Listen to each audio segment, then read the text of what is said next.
तो आइए सुनते हैं भोलेनाथ का वरदान। भोलेनाथ का वरदान सभी को इस युग में बहुत जरूरी है।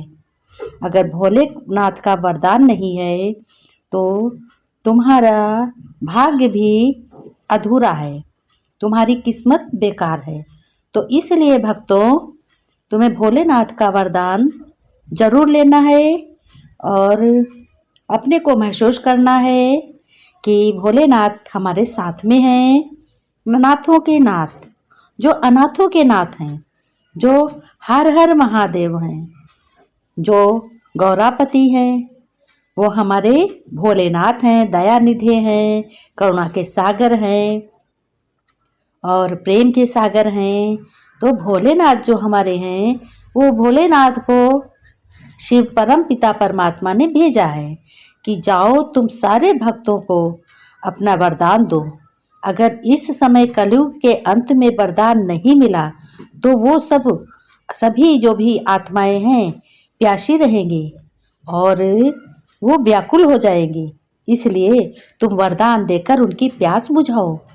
तो भोलेनाथ आए हुए हैं, कहते हैं हे मेरे भक्तों, मेरे प्यारे भक्तों, तुम बहुत ही समर्थ बन रहे हो क्योंकि तुम हर सोमवार को मेरा वरदान लेते हो और जो भी कर्म करते हो महसूस करते हो कि हमारा अनाथों के नाथ भोलेनाथ मेरे साथ में हैं।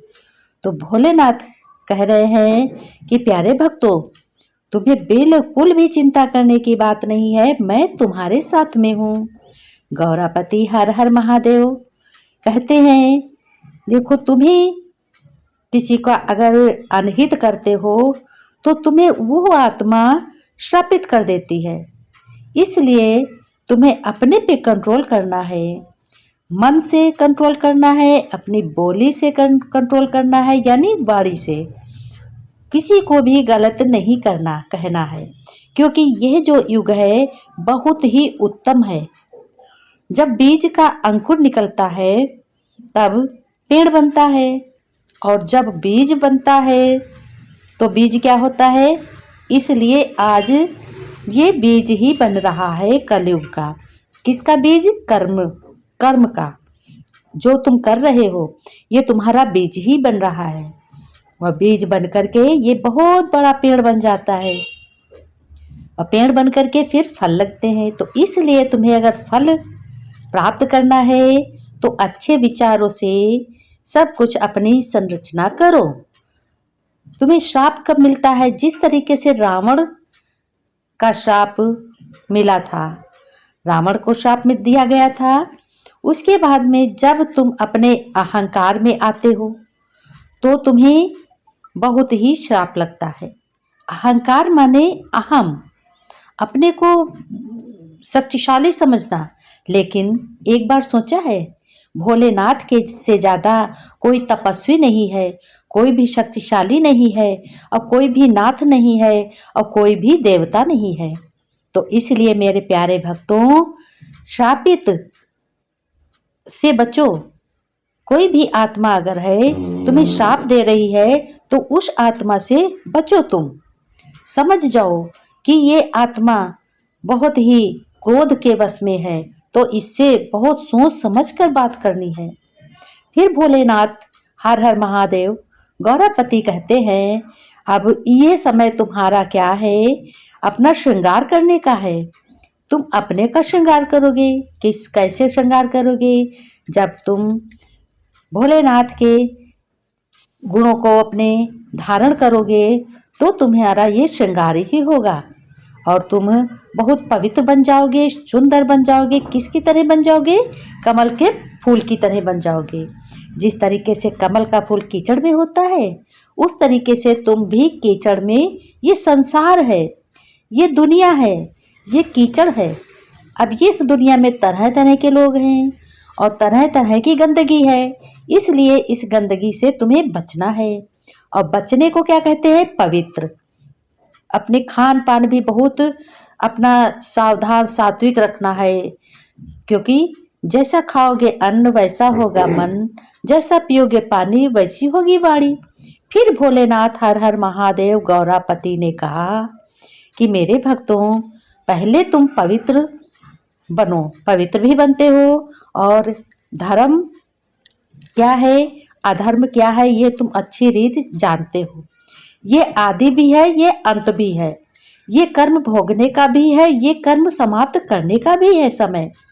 तो इसलिए गौरापति हर हर महादेव कह रहे हैं कि भक्तों, मेरे प्यारे भक्तों, जरा सोचो तुम पहले क्या थे। पहले तुम देवता थे, आज भी देवता हो, लेकिन अपने अवगुणों से तुम क्या हो गए हो। अपने अवगुणों से तुम क्या दैत्य की तरह बन गए हो, पापी बन गए हो। इसलिए भगवान कहते हैं, भगवान कौन हुए? भगवान स्वयं शिव हैं, परम पिता परमात्मा, जो भोलेनाथ को काम दिया है जिन्होंने कि तुम जाकर के वरदान दो, क्योंकि इस युग में, कलयुग के युग में बहुत पूजा पाठ अत्यधिक होगा, बहुत ज़्यादा से ज़्यादा होगा। देखो, जहाँ जाओ वहाँ भीड़ लगी है, जहाँ मंदिर में जाओ वहाँ भी भीड़ लगी है, अगर किसी भागवत में जाओ तो वहाँ भी भीड़ लगी है। क्यों लगी है? ये कभी ध्यान दिया है? भोलेनाथ हर हर महादेव कह रहे हैं कि अब पाप नहीं करना है, पापियों का श्रृंगार हो रहा है। इसलिए भोलेनाथ कह रहे हैं तुम्हें बहुत ही सावधान रहना है, कभी भी किसी से अनावेश, किसी से भी तर्क वितर्क नहीं करना है। और तुम पूजा कर रहे हो, प्रतिष्ठा कर रहे हो, ज्ञान ले रहे हो, सभी बाबाओं के पास जाते हो, किसी को गुरु बनाते हो, किसी से कुछ, तब भी तो कुछ मिलता ही है। कहते हैं इस युग में जैसी संगत होगी वैसी रंगत होगी। तो इसलिए क्या करना है?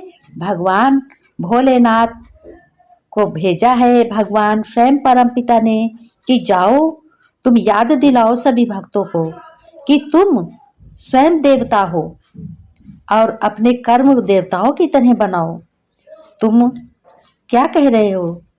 भोलेनाथ कह रहे हैं भक्तों से, ये वेशभूषा है, ये तुम्हारा जो शरीर है ये एक मिट्टी का बना हुआ है, और ये जो काया है, काया जो तुम्हारी बनी है ये भी मिट्टी की बनी है। देखो इसमें, देखो कैसी धूल निकलने लगती है, और ये एक दिन मिट्टी में ही मिल जानी है। तुम्हारे अंदर क्या है? तुम्हारे अपनी सांसों को समझा है? सांस और मन दो चीज ऐसी हैं जो बहुत कीमती हैं। सांस भी कीमती है और समय भी कीमती है। तो समय को क्या करोगे? समय को भी पहचानो, सांसों को भी पहचानो। तुम्हारे बहुत जन्म हुए हैं, ये सृष्टि पर निश्चय करो। ये वेद पुराण, ये गीता भागवत, जो भी रामायण है, ये हमें बहुत कुछ सिखाती है। इसको सीखने के लिए हमें ज्ञान लेना चाहिए, हमें शास्त्र पढ़ने चाहिए, और शास्त्र पढ़ने से हमारा तन मन पवित्र होता है। हमारे में वही आता है जो हम पढ़ते हैं, जो हम बोलते हैं। इसलिए ये कर्म योग क्षेत्र है, ये कर्म क्षेत्र है। इस क्षेत्र पर तुम्हें याद करना है अपने कर्मों को, और जब कर्मों को याद करोगे तो तुम्हारा कर्म बहुत ही श्रेष्ठ बनेगा। और यहाँ तुम आए हो, अपना श्रृंगार कर रहे हो, ज्ञान से श्रृंगार कर रहे हो, कर्म से श्रृंगार कर रहे हो। तुम्हारा कैसे तुम भगवान के परिवार के हो। इसलिए भगवान स्वयं ने हमें भेजा है। भोलेनाथ ने कहा तुम्हें, कहते हैं कि तुम नर ही नारायण होता है, नर ही देवता होता है। नारायण और देवता में क्या अंतर है? एक ही बात है। रावण जो होता है वो विकारी होता है, उसमें काम भी होता, क्रोध भी होता, लोभ मोह अहंकार सब कुछ होता है, तभी एक रावण तैयार होता है। इसलिए इस रावण को अपना खत्म करो, और रावण को खत्म करने के लिए हमें शास्त्र भी पढ़ने होंगे, हमें रामायण की दोहे को पढ़ने होंगे, और हमें गीता के, अपने दोहे को, गीता के श्लोक को पढ़ना होगा। श्री कृष्ण ने देखो क्या कहा, ये कलयुग की ही रामायण लिखी हुई महाभारत में। तो तुम्हें बहुत सावधान रहना है। तुम मुझे याद करो। भोलेनाथ का कहना मानो, परम पिता परमात्मा शिव को याद करो। तुम्हारा कल्याण। सारा दिन में अपने को चेक करना है, क्या हमने सही किया है, क्या गलत किया है। शिव भोलेनाथ को प्रणाम करना है।